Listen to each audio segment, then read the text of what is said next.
Ignorant le fait que les 3 frères milliardaires de sa femme enceinte l'observaient, il avait forcé sa maîtresse à l'humilier lors de leur fête d'anniversaire, sous les rires de 1000 invités. L'arrivée de 3 supercars le laissa pourtant implorer. « Vas-y, Scarlett. Vide-lui tout sur la tête. Montre à tous qui mérite vraiment d'être à mes côtés. » La voix de Marcus Drake résonna dans la salle de bal du Grand Méridien tandis que sa maîtresse levait bien haut le bol à punch en cristal, un sourire malicieux étirant ses lèvres. Isabella Drake resta figée, les mains tremblantes posées sur son ventre de 6 mois, sa robe champagne déjà déchirée à l'ourlet après sa chute quelques instants plus tôt.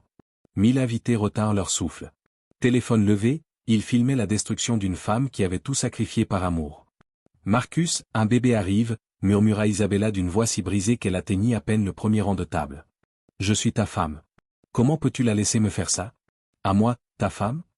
Marcus éclata d'un rire strident et cruel qui résonna sur le sol de marbre. « Tu n'étais qu'un tremplin, Isabella. Un lien commode avec la respectabilité pendant que je bâtissais mon empire. Mais Scarlett est mon égale, mon avenir. Et toi, tu n'es que l'erreur que je suis en train de corriger. » Il se tourna vers la foule avec un sourire de showman. « Levez vos verres. Vous assistez à la fin de mon plus grand fardeau. » Le bol à punch bascula. Isabella halta tandis que le liquide glacé s'abattait sur elle, imbibant ses cheveux, ruisselant sur son visage et détrempant la robe qu'elle avait passé 3 semaines à choisir pour cette célébration. Le froid la saisit. Son bébé se débattit violemment contre ses côtes, comme pour protester contre cette cruauté. Elle resta là, tremblante, les bras enlacés autour de sa fille à naître, tandis que 1000 personnes riaient ou détournaient le regard, honteuses. Personne ne bougea pour l'aider. Pas une voix ne s'éleva pour la défendre. Elle était seule, noyée dans l'humiliation, pendant que les caméras capturaient chaque seconde de son effondrement. « Regardez-la », lança Scarlett en passant ses doigts dans les cheveux de Marcus comme si Isabella était invisible. Tellement pathétique. Tu croyais vraiment qu'un homme comme Marcus resterait avec une fille aussi banale? Une fille qui n'apporte que détresse et larmes. Les jambes d'Isabella tremblaient. La salle de bal tournoyait autour d'elle.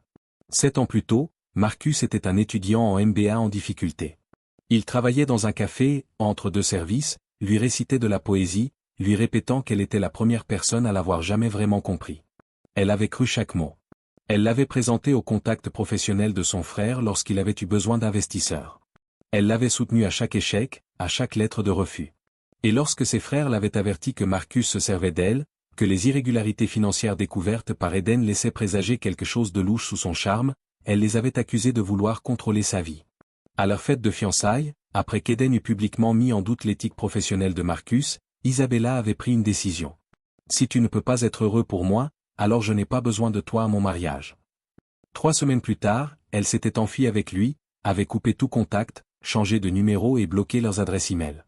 Pendant 5 ans, elle avait construit sa vie avec Marcus, persuadée de prouver son indépendance. De prouver qu'elle n'avait besoin de personne. Ni du nom Harrington, ni de l'argent, ni de la protection. Et maintenant, la voilà, trempée de punch à sa propre fête d'anniversaire, réalisant qu'elle avait échangé 3 frères qui l'aimaient inconditionnellement contre un mari qui ne l'avait jamais aimé. « Marcus, s'il te plaît. » Tenta-t-elle une dernière fois. « Tu te souviens de notre première rencontre? Tu as dit que je t'avais sauvé. Que tu ne me ferais jamais de mal. » « J'ai menti, » répondit Marcus simplement. Son aveu désinvolte fit sursauter plusieurs invités. « J'ai dit ce qu'il fallait pour obtenir ce que je voulais. Et ce que je voulais, c'était accéder au réseau Harrington. Mais tu étais tellement pressé de te rebeller contre tes frères, tellement désespéré de prouver que tu pouvais réussir seul. Tu nous as rendu la tâche pathétiquement facile. » Scarlett laissa échapper un rire cristallin. Elle croyait vraiment que tu l'aimais. Comme c'est mignon. Les portes de la salle de bal s'ouvrirent brusquement, claquant contre les murs de marbre comme un coup de feu. Le quatuor à cordes s'interrompit en plein milieu d'une note. Un silence brutal s'abattit. 3 hommes entrèrent. Le cœur d'Isabella se figea. Elle reconnaissait ces silhouettes. Elle les aurait reconnus entre 1000, même après 5 ans de silence.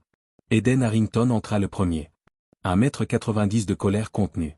Son costume noir était parfaitement taillé, mais sa démarche trahissait une violence prête à éclater. Son regard traversa la salle jusqu'à se poser sur sa petite sœur, trempée et tremblante. Sa fureur se mua en une douleur si profonde qu'elle fit reculer les invités autour de lui. Grayson. Grayson Harrington suivit, se déplaçant avec la froide précision d'un prédateur qui avait déjà calculé comment anéantir chacun dans cette pièce. Ses mains pendaient, détendues, le long de son corps. Pourtant, Isabella se souvenait de ses mains, de leur douceur lorsqu'il lui avait appris à faire du vélo, lorsqu'il lui avait tressé les cheveux pour les photos de classe, lorsqu'il l'avait réconforté pendant ses cauchemars après la mort de leurs parents. Miles Harrington entra en dernier, son téléphone à la main, son expression étrangement calme, une tranquillité qui était paradoxalement plus terrifiante que la rage visible de ses frères. Il tapait déjà. Il configurait déjà quelque chose. Et les 3 personnes assez proches pour voir son écran pâlir. Le voiturier avait essayé de prévenir Marcus. Vraiment, il avait essayé. Mais Marcus était trop occupé à célébrer sa victoire pour répondre. Maintenant, tandis que les frères Harrington traversaient la salle de bal, un millier d'invités figés par la peur, en passant devant les tables de l'élite de Chicago qui se souvenaient soudain exactement de qui était la famille Harrington et de ce dont elle était capable, Marcus Drake leva enfin les yeux de son baiser avec Scarlett. Il vit 3 hommes en costume coûteux s'avancer vers lui d'un pas déterminé. Il ne les reconnut pas tout de suite. Il était loin de se douter que son monde était en train de s'effondrer. Eden atteignit Isabella le premier. Sans dire un mot, il ôta sa veste avec des gestes si maîtrisés qu'ils en étaient presque tendres et la posa sur les épaules trempées de sa sœur. Le tissu était encore chaud de sa chaleur corporelle et portait le parfum de son enfance, celui qui venait la chercher après l'école, celui qu'on portait jusqu'au lit quand elle s'endormait pendant les soirées cinéma. Isabella leva les yeux vers son frère aîné, les larmes enfin libérées. « Eden, je suis tellement désolée, murmura-t-elle. Tu avais raison. Vous aviez tous raison. » « Chut, répondit-il doucement, uniquement pour elle, en examinant sa main enflée là où Scarlett l'avait piétinée plus tôt. « On parlera plus tard. Pour l'instant, va attendre dans la voiture avec Grayson. »« Mais, Marcus. »« Marcus fera quoi ?» demanda Eden. Sa voix resta calme, mais quelque chose en elle fit se redresser Isabella. « Tu crois vraiment que j'ai peur de Marcus Drake ?» Grayson apparut de l'autre côté d'Isabella et posa doucement sa main sur son coude. « Allez, Bella, dit-il en utilisant le surnom qu'il n'avait pas eu le droit de prononcer depuis 5 ans. Miles a fait venir le docteur Chen. Elle est dehors pour s'occuper de toi et du bébé. » Isabella se laissa guider vers la sortie, mais ne put s'empêcher de se retourner. Marcus avait enfin reconnu les 3 hommes. Il était devenu livide. Scarlett s'accrochait à son bras, sa confiance s'évaporant lorsqu'elle comprit qu'il ne s'agissait pas de simples intrus. « Qui diable êtes-vous » lança Marcus en essayant de paraître autoritaire. « C'est un événement privé. Faites-les sortir. » Les agents de sécurité ne bougèrent pas. Ils avaient reconnu les Harrington. À Chicago, tout le monde savait qu'il valait mieux ne pas se frotter à cette famille. « La sécurité ne viendra pas, » dit Miles calmement sans lever les yeux de son téléphone. « Je viens d'acheter cet hôtel. Depuis 3 minutes, tout le monde ici travaille pour moi. » Il leva enfin les yeux, son sourire froid et précis. « Y compris votre sécurité. Souhaitez-vous revoir votre stratégie ?» Marcus ouvrit et referma la bouche. Scarlett recula d'un pas. Eden s'avança lentement vers Marcus, chaque pas délibéré. « Vous savez qui je suis ?» La voix de Marcus trembla. « Vous êtes, les frères d'Isabella. »« Je suis le frère d'Isabella, » corrigea Eden. « Celui qu'elle a rayé de sa vie parce que vous lui avez fait croire que notre seul but était de la contrôler. Celui qui a respecté son choix même si ça nous a brisé le cœur. Et celui qui vient de vous voir humilier ma sœur enceinte devant 1000 personnes. » Marcus pâlit. « Nous étions en appel vidéo, » ajouta Miles en levant son téléphone. « Une amie d'Isabella nous a envoyé le direct. Nous regardons depuis 20 minutes. » Il retourna l'écran vers Marcus. « Et 3 millions de personnes aussi. C'est devenu viral il y a 10 minutes. » Un murmure parcourut la salle. Les invités consultèrent fébrilement leur téléphone. Marcus tenta d'attraper celui de Miles, mais Grayson lui saisit le poignet avec une force qui le fit halter. « Ne touche pas à mon frère. » Sa voix était calme. « En fait, ne bouge pas. Reste là et écoute. »« C'est de la folie, » s'écria Marcus. « J'ai des avocats. Des relations. Douglas Pembroke a investi dans mon entreprise. » Le nom tomba comme une pierre. Eden inclina légèrement la tête. « Douglas Pembroke, celui que nous avons surenchéri pour le port de Chicago ?» Les yeux de Marcus s'écarquillèrent. « Tout son empire repose sur des contrats maritimes que nous contrôlons, » ajouta Miles. « Et qui viennent tout juste d'être suspendus. »« Impossible ?»« Déjà fait, » coupa Grayson. « Enquêtes environnementales ouvertes. 18 mois minimum. Ces actions s'effondreront demain matin. » Marcus blêmit. « Mais, j'ai besoin de son argent. » Eden sourit. Mais son sourire était glacial. « Parlons plutôt de ton entreprise, Marcus. Un cabinet de conseil immobilier de luxe, n'est-ce pas? Fondé sur la confiance, les ventes privées et l'accès à des informations sensibles. » Miles tapota son téléphone. « Justement, une enquête vient d'être publiée sur vos pratiques. » Il leva les yeux. « Voulez-vous savoir ce qu'elle révèle? » Avons découvert? Un silence de mort s'abattit sur la salle de bal. Même Scarlett était devenue livide. Nous avons trouvé des preuves de fraude, annonça Miles d'un ton désinvolte. 17 cas où vous avez gonflé la valeur des biens immobiliers pour obtenir des commissions plus importantes. 9 cas où vous avez accepté des pots de vin de vendeurs sans jamais les déclarer aux acheteurs. Et mon préféré, 3 cas où vous avez vendu des propriétés en sachant qu'elles présentaient des dommages structurels non divulgués. Ce n'est pas vrai, balbutia Marcus, la voix tremblante. Tout est vrai, répliqua Grayson. Des enquêteurs vous observent depuis 5 ans, Marcus. Depuis le jour où vous avez épousé notre sœur. Nous savions que vous étiez malhonnête. Nous ne pouvions simplement pas le prouver tant qu'Isabella vous défendait. Mais maintenant, elle ne te défend plus, ajouta doucement Eden. Maintenant, elle est debout, dehors, en sécurité. Et nous savons que tout ce dont nous l'avions averti était vrai. Il marqua une pause. Nous pouvons donc enfin faire ce que nous voulions faire depuis l'instant où tu l'as convaincu de nous rayer de sa vie. Marcus déglutit. Qu'est-ce que vous allez faire? Pour la première fois, une vraie peur vibra dans sa voix. Nous allons tout prendre, répondit Eden simplement. Vos licences commerciales sont révoquées immédiatement. Vos clients reçoivent notre rapport d'enquête. Vos comptes sont gelés dans l'attente d'un audit fiscal. Et le comité d'éthique des affaires de Chicago ouvre une procédure formelle contre vous. Vous n'avez pas le droit? Tu avais des responsabilités, coupa Eden, la voix durcie. Tu avais une femme enceinte qui t'aimait. Une femme qui a sacrifié sa famille pour toi. Qui t'a ouvert tous les réseaux qui ont bâti ta carrière. Et tu l'as remerciée en l'humiliant devant 1000 personnes. Marcus tenta de protester. Elle m'a piégé avec cette grossesse. Elle savait que je ne voulais pas d'enfant. Elle a arrêté? On sait pour Miami, l'interrompit Grayson. Marcus se figea. On sait pour Jennifer Cortez et vos 2 enfants. 3 et 5 ans. On sait que vous entretenez une seconde famille depuis 6 ans. Ce qui signifie que vous étiez déjà marié quand vous avez demandé Isabella en mariage. Un murmure parcourut la foule. Les téléphones se levèrent partout. Ça fait de vous un bigame, ajouta Miles calmement. Et c'est un crime fédéral. Le FBI est déjà informé. Les jambes de Marcus flanchèrent. Il heurta une table, faisant tomber des flûtes de champagne. Scarlett gémit et tenta de reculer vers la sortie. Où pensez-vous aller? Demanda Eden. Il la fixa. Scarlett est avocate. Harvard, promotion 2019. Actuellement chez Morrison & Lee. Elle se figea. Vos employeurs savent-ils que vous entreteniez une liaison avec un client marié? Que vous l'avez aidé à dissimuler des actifs à sa femme enceinte? Que vous avez ouvert pour lui des comptes offshore? Scarlett tenta de parler, mais sa voix se brisa. Le barreau de l'Illinois est très strict, poursuivit Miles. Je leur ai transmis le dossier complet. Vous serez radié d'ici la fin du mois. Vous ne pouvez rien prouver, souffla T.L. Nous pouvons tout prouver, répondit Grayson. Vous avez utilisé les serveurs de votre cabinet. Et Eden est propriétaire de la société de cryptage que vous croyez inviolable. Scarlett se tourna vers Marcus. Il fixait le sol. Les portes s'ouvrirent de nouveau. 2 agents du FBI entrèrent, suivis de policiers de Chicago. Marcus Drake? Vous êtes en état d'arrestation pour bigamie, fraude électronique et évasion fiscale.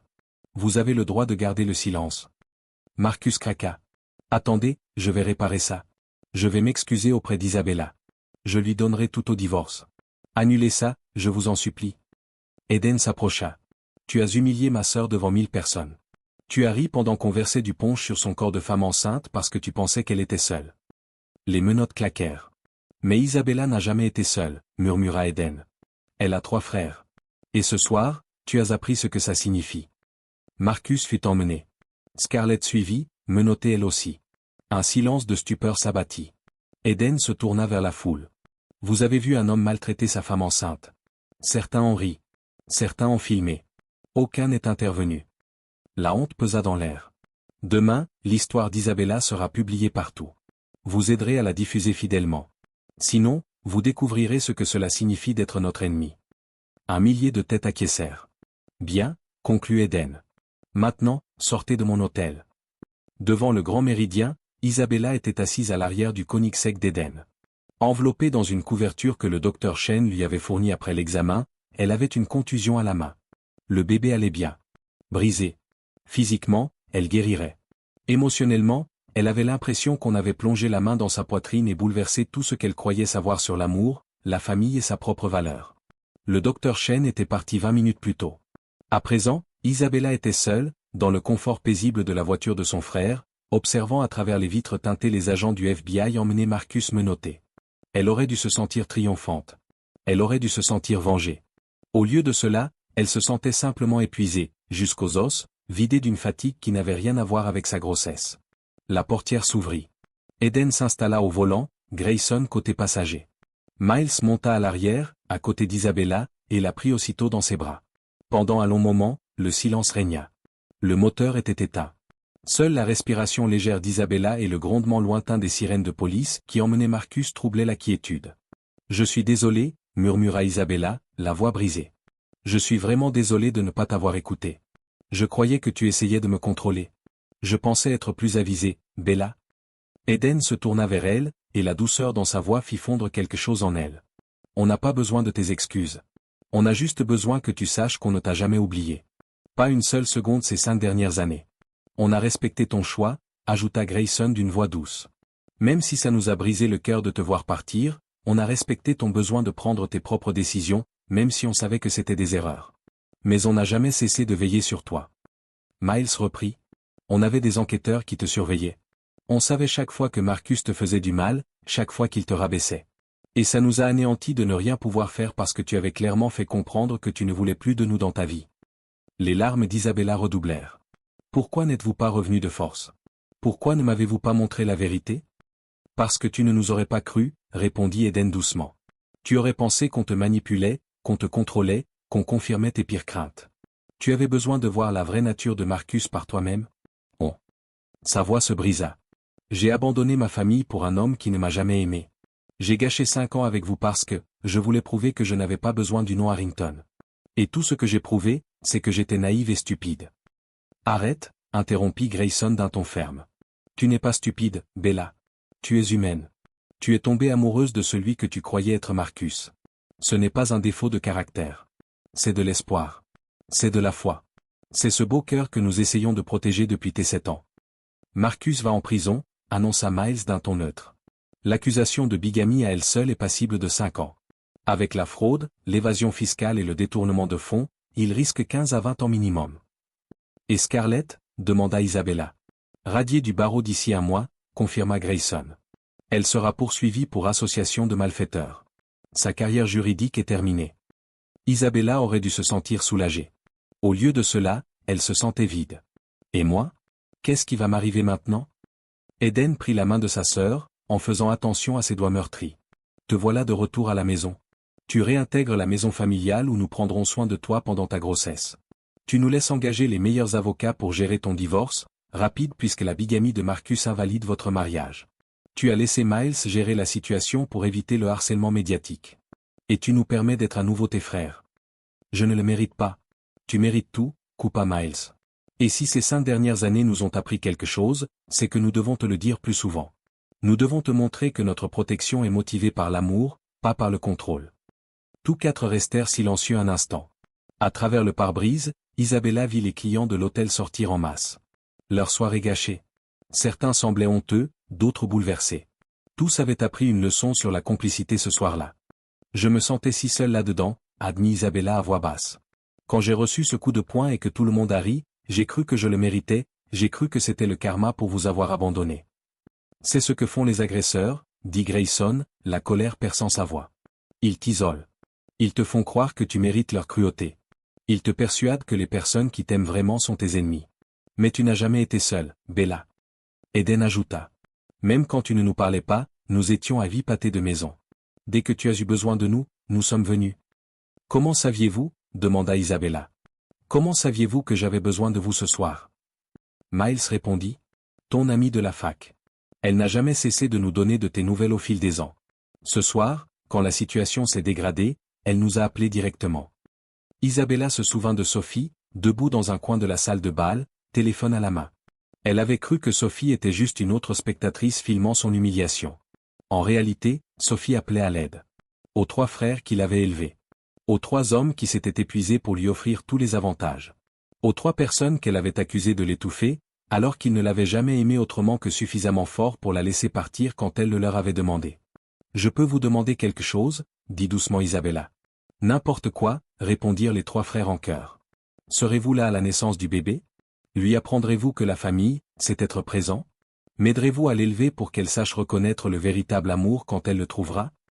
Les yeux d'Eden brillèrent d'une lueur malicieuse. Bella, on va être les oncles les plus insupportables de l'histoire.